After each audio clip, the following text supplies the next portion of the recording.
Reviving a shattered ceasefire, Egypt has proposed a new plan to end Israel's war on Gaza.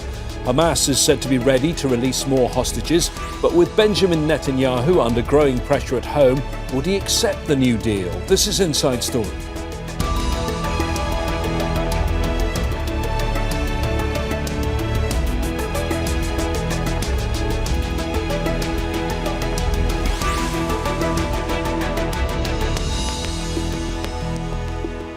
Hello again, I'm James Bays. A new plan to renew a broken ceasefire. Egypt is proposing new terms to bring back the ceasefire deal between Israel and Hamas. It includes the gradual release of Israeli captives and the withdrawal of Israeli forces from the Strip. The plan comes as Cairo faces mounting pressure, with US President Donald Trump calling on Egypt to take in displaced Palestinians from Gaza.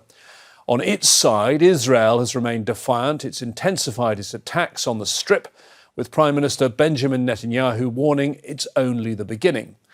So, will Egypt's proposal sway Netanyahu and his government? And would any renewed ceasefire deal with Hamas stand a chance of surviving? We'll get to these questions and our guests in a moment. But first, this report from Katia Lopez-Horoyan. With Israel renewing its attacks on Gaza, Egypt is proposing a new plan to bring back the ceasefire deal. Hamas would release 5 living Israeli captives each week. In exchange, Israel would release hundreds of Palestinian prisoners, end its aid blockade, and withdraw its forces from the Strip. Egypt's President Abdel Fattah el-Sisi is counting on the plan to move forward. While leading the Arab League summit earlier this month, he unveiled a $53 billion plan to rebuild Gaza. But back then, the ceasefire deal was still in place. Now Sisi is reportedly under pressure from the U.S. President Donald Trump has repeatedly called on Egypt to take in displaced Palestinians or lose economic aid, a sentiment he echoed in January. They will do it. They will do it. What makes you say that? They're going to do it. Okay? We do a lot for them, and they're going to do it. Israel has resumed strikes against Gaza since it ended the ceasefire deal on March 18th. Israeli Prime Minister Benjamin Netanyahu is calling for the release of all captives and wants Hamas out of Gaza. The European Union agrees it's time for Hamas to go. The European Union sees the Palestinian Authority as best placed to govern Gaza. Here, Prime Minister, you can also count on the EU's support in helping the Palestinian Authority to prepare. Netanyahu is also under pressure at home. Protesters have rallied against his push to fire top government officials, and captives' families are demanding he secure a deal to bring back their loved ones. As leaders consider ceasefire talks, displaced Palestinians can't do much more than wait. We want this war to end as soon as possible because our children want to live, and we want to live our lives. I'm 50 years old. Everything I've built is gone. They're hoping Egypt's plan will take hold. They say it's difficult to think about reconstruction and ceasefires while bombs are falling. Katia Lopez-Horoyan, Al Jazeera for Inside Story. Time for our discussion. Let's bring in our guests today. And joining us from Cairo is H.A. Hellyer, Senior Fellow in Geopolitics, International Security and Middle East Studies at the Royal United Services Institute of Defence and Security think tank. In Tel Aviv, Akiva Elder, a political analyst and former columnist at Haaretz newspaper. And in Arlington, Virginia, Khalid Al-Gindi, visiting scholar at Georgetown University's Center for Contemporary Arab Studies. Welcome to all of you, and thank you for joining us on Inside Story. If I can start with you, H.A., there in Cairo. We have a new Egyptian ceasefire proposal, and this is coming about a week since Israel resumed its bombardment of Gaza. Of course, Egypt, with Qatar and the US, one of the mediators. What do we know about this proposal? So the outlines of the proposal are more along the lines of releasing hostages, stopping the bombardment. I confess the proposal itself leaves aside the final sort of issue to be resolved here, which is, what are we going to do with Gaza going forward, considering that the Israelis seem very concerned about maintaining complete security control over Gaza. And that, I think, is a circle that simply cannot be squared. If you have the recognition of Gaza as being an occupied territory and the Israelis being the occupying power, then the position in international law is that Israel has to end its occupation. This is what the International Court of Justice made very clear. So all of these bridging proposals in the meantime, I think, have to keep this in plain view. And unfortunately, what we've seen over not just the last week or the last few months, but really over the last few decades, is that unfortunately the Israelis don't feel like they have to move in the direction of ending that occupation and going towards a permanent solution. On the contrary, their idea of a solution seems to be making Gaza uninhabitable for Palestinians as much as possible and maintaining security control over the entirety of the Strip. So, Akiva, pick up that point for us if you can. Does Prime Minister Netanyahu want a permanent solution, or does he want endless war? Actually, what Netanyahu wants is what President Trump tells him that he wants. Netanyahu wants to perpetuate a situation. He is Mr. Status Quo. He doesn't want to rock the boat. His own boat, the coalition boat, which just a couple of hours ago, he was able to pass the annual budget, which keeps him safe, solid for another year. So on the other hand, right now, he doesn't owe much to his partners from the zealots from the radical right, like Ben-Gvir and Smotrich, because he depended on them as well as the ultra-Orthodox to get through this, the annual budget by the end of this month. So Akiva, if the budget pressure has gone away, does that mean if the US, and the US probably is the only country that could put pressure on Netanyahu, that if the US was to put pressure on Netanyahu now, then perhaps Netanyahu could move now? Exactly, James, because right now, Netanyahu doesn't have this pretext that he has to pass the budget. He had to give something to benefit to Ben-Gvir and Smotrich, the commitment to perpetuate the war. Actually, this is amazing. You can get back a minister to the cabinet once you promise him that there will not be any peace around, that there is no ceasefire. And actually, what it means that bringing back, as was reported yesterday in Haaretz, to bring back, as my colleague from Egypt said, that Gaza is under occupation, and it has been under occupation for many years until the unilateral withdrawal with a military government in Gaza. So there is no vacuum. Somebody has to take over the responsibility on the 2 million people who refuse to leave Gaza. Actually, they have nowhere to go. Khalid, maybe we take a step back because, of course, we had this ceasefire, the so-called phase one of the ceasefire. Then there were the negotiations, were supposed to be the negotiations on phase two, and Israel didn't want those negotiations. The US negotiator, Steve Witkoff, Donald Trump's very good friend, offered his own bridging proposal, although many thought that was actually an Israeli proposal just to keep phase one going. But the problem with that is that would mean, yes, Israel and the US get more captives released, but Hamas would never get what it wanted, which was a permanent end to the war. Yeah, I think that's exactly right. I mean, I think this comes down to, as we just heard from Akiva Eldar, this is about Netanyahu's personal and political survival. He needs this war to continue in order to remain in power and keep his coalition intact. We saw one coalition partner, the extremist Itamar Ben-Gvir, leave his coalition in response to the signing of the ceasefire deal in January.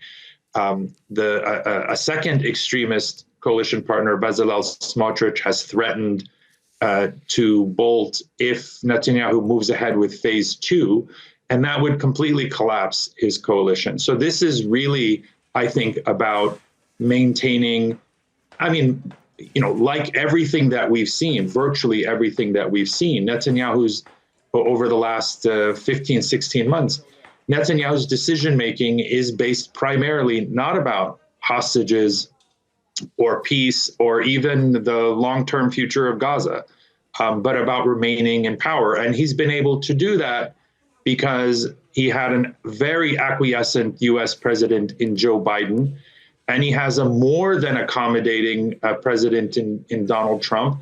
I don't agree that Netanyahu is following Trump's orders. I think, to the contrary, Trump has fashioned his own policy around the demands of Netanyahu and his coalition partners, including his rather insane proposal to depopulate Gaza. This is not something that originates in Washington. This is an idea that Israeli extremists have held to for many decades and now see an opportunity to execute.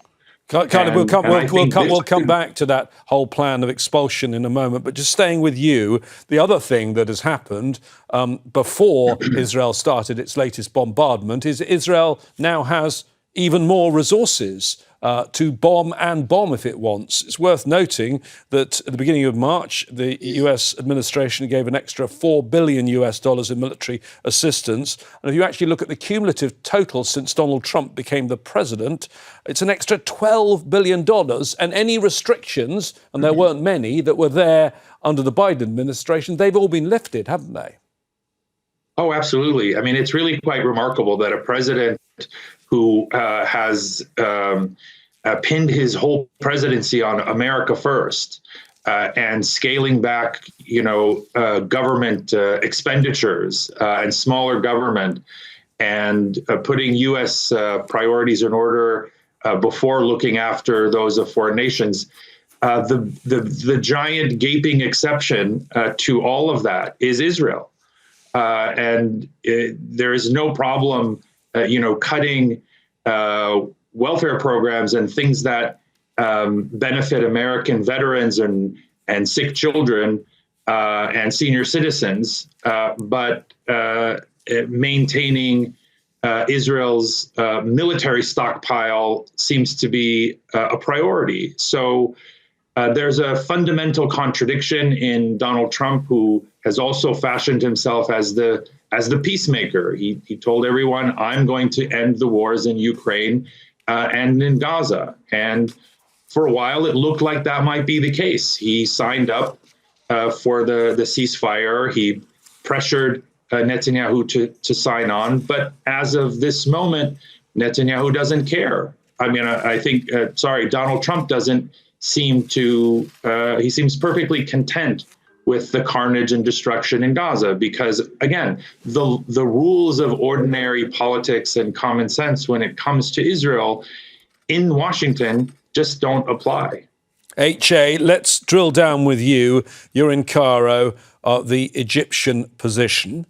I could ask you what Egypt wants, but I think I'm going to ask you a different question. What is it that Egypt really doesn't want? Well, I should just make it clear. I'm only happen to be in Cairo. I'm not representing the Egyptian position. I understand that.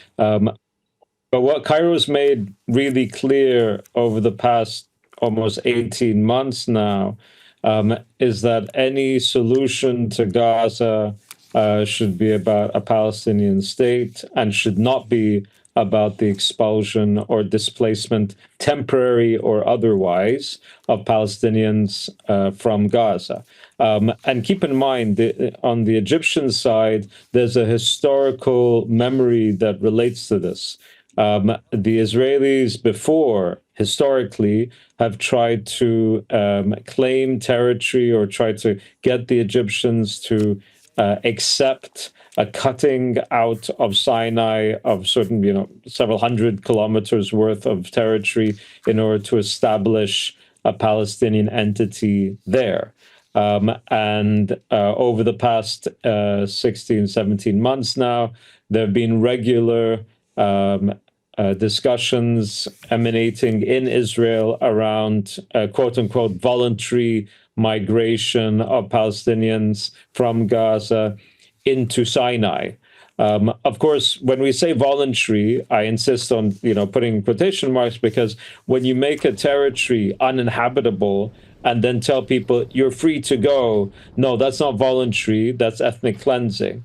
So Cairo has been very clear that anything along the lines of the Riviera plan that was mentioned, Donald Trump's plan about depopulating Gaza, is unacceptable. That reconstruction of Gaza can take place with Palestinians remaining in Gaza and should take place with Palestinians remaining in Gaza. Egypt has made it very clear it's not interested in being complicit in ethnic cleansing of Palestinians and a second Nakba. And HA, I mean, as you say, you are visiting Cairo, you are not based there, but you're clearly listening to what the Egyptian government has been saying on this. Why is the idea of Palestinians being pushed across the border, which of course is illegal under international law, why is it seen as the nightmare scenario by President Sisi for his country? Well, there's a few things here. First, when it comes to Palestinians leaving Gaza, the Israelis have made it very clear they won't be allowed back. And I think history bears this out. There has not been any episode in the past 70, 80 years where Palestinians left their homes in Mandate Palestine and were able to return, irrespective of any claims to the country that they would be allowed and so on. So there's a recognition here that if Palestinians were to leave, then it would be ethnic cleansing and it would be permanent. And it would be the precursor to the liquidation of the Palestinian cause. And Cairo's made it very clear it's not interested in that. Another issue in this regard is that if you had Palestinians move from Gaza to Sinai, one thing that Cairo's expressed, and I think Sisi said this himself in a press conference, that this could be used as a pretext by the Israelis to then strike at Egyptian territory. So I think that it's very clear that if there are any sort of mass expulsion or mass displacement event leading Palestinians to have to leave Gaza and go into Sinai, that Egypt would regard this as a very serious red line. And it wouldn't surprise me. In fact, it would surprise me if they didn't militarize Sinai immediately as a result. Akiva, I mean, if you've gone back a couple of years, you wouldn't have expected anyone around Prime Minister Netanyahu to have supported publicly the idea of expelling the Palestinians because of the uproar they'd have faced from the international community and the fact it was illegal under international law. Now, though, you have the Israeli Security Cabinet approving a new immigration directorate, a part of the Ministry of Defence, as I understand it, to make plans to expel Palestinians. What has changed and how much of this is down to Trump's comments enabling it? What has changed, James, is October 7th, 23. Netanyahu is actually exploiting and taking advantage of the worst catastrophe that happened to the Jewish people since the Holocaust. And people are still traumatic. And the Hamas has become kind of an equivalent to the Nazi party. Most of the Israelis want to see the end of the war, but Netanyahu promised them the total, ultimate removal of Hamas, victory, and he cannot deliver. So what we see now is an attempt to eat the cake and have it. On one hand, to keep the relationship with Egypt, with Jordan, to keep the Abraham Accords, to satisfy Qatar as being the ultimate mediator, which the Egyptians don't like so much. There is a kind of a race who is closer to the table, the negotiating table. But yes, since October 23, people don't see any solution. The two-state solution are not part of the public discourse, James. Even the leaders of the center-right are not even mentioning this possibility.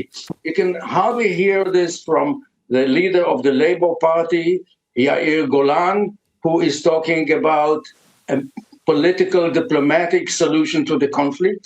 And there is not even pressure from the street. People are busy now with saving the Israeli democracy.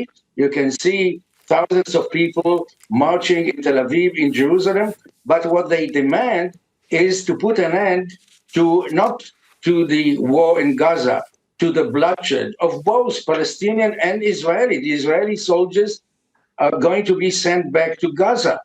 They are trying to save the Israeli democracy.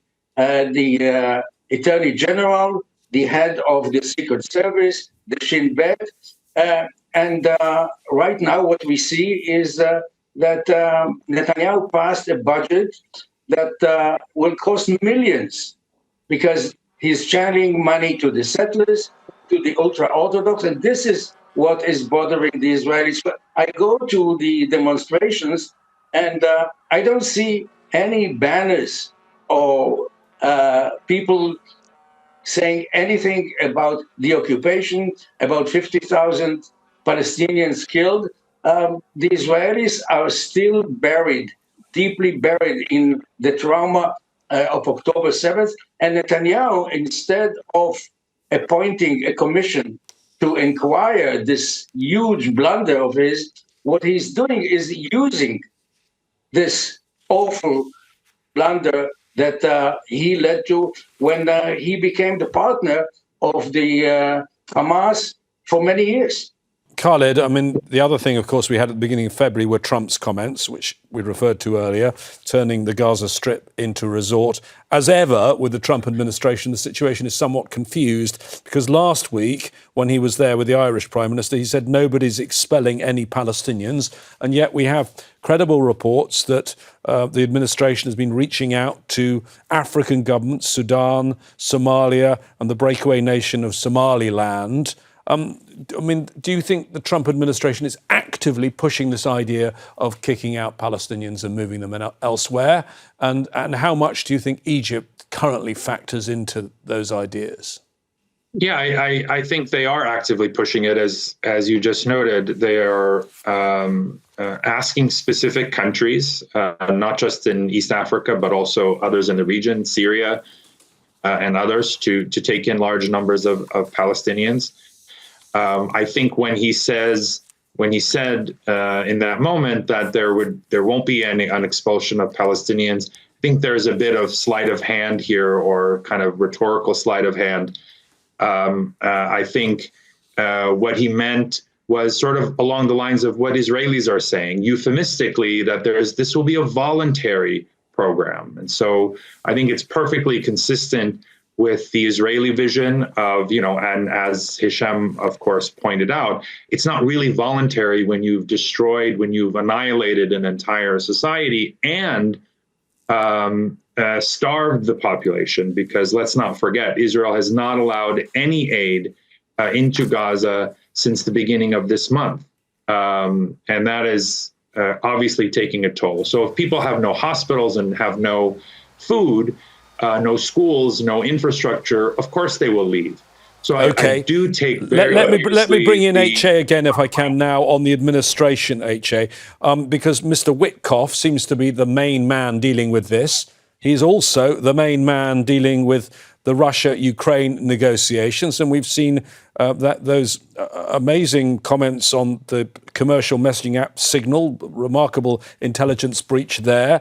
The same figures, Mr. Witkoff as well, is involved with bombing Yemen. Do you fear that perhaps Gaza is currently at the bottom of the list, and while Gaza's at the bottom of the list, Israel gets to decide what happens? I think you really hit the nail on the head there, James.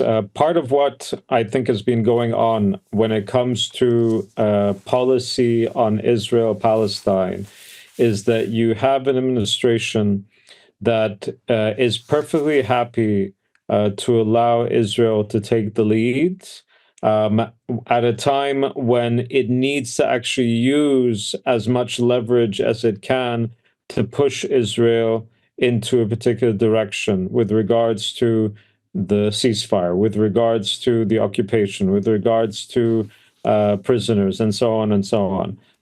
And you're right, Witkoff has been, frankly, distracted into other files, particularly with regards to Russia-Ukraine, despite the fact that he's the Middle East envoy.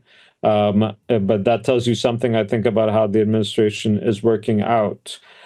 So you have the situation where Israel, I think, and it's correct to think that it has complete impunity and is quite empowered at the same time. I think a lot of people made the mistake in January of thinking that because Netanyahu was forced into the ceasefire hostage agreement, that it meant that the United States under Trump was going to be more muscular in some way with regards to the Israelis in terms of its conduct of the war. And I think that people misread that very badly. The ceasefire hostage agreement was about showing that Trump could make a deal, but it wasn't about addressing any sort of change in longstanding American policy when it comes to this particular issue. On the contrary, I think that what you've seen evidenced over the past couple of months is that Washington is giving even more of a free hand to the Israelis with regards to Gaza, but also with regards to the West Bank, which we haven't discussed. And I'm afraid that if DC continues in this vein, then it's likely to see the Israelis go much further, not simply in violence on Gaza, but annexations in both Gaza and the West Bank. Thank you very much, H.A. Thank you to our guests today, H.A. Hellyer, Akiva Elder and Khalid El-Gindi. Comprehensive coverage of the war on Gaza continues around the clock on Al Jazeera. And to put things into context, you can also find comment and analysis on our website, aljazeera.com.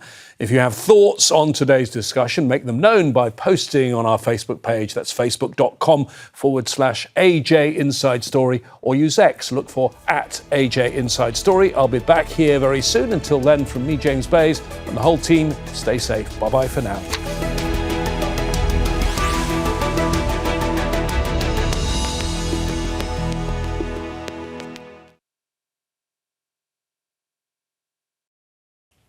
Make sure to subscribe to our channel to get the latest news from Al Jazeera.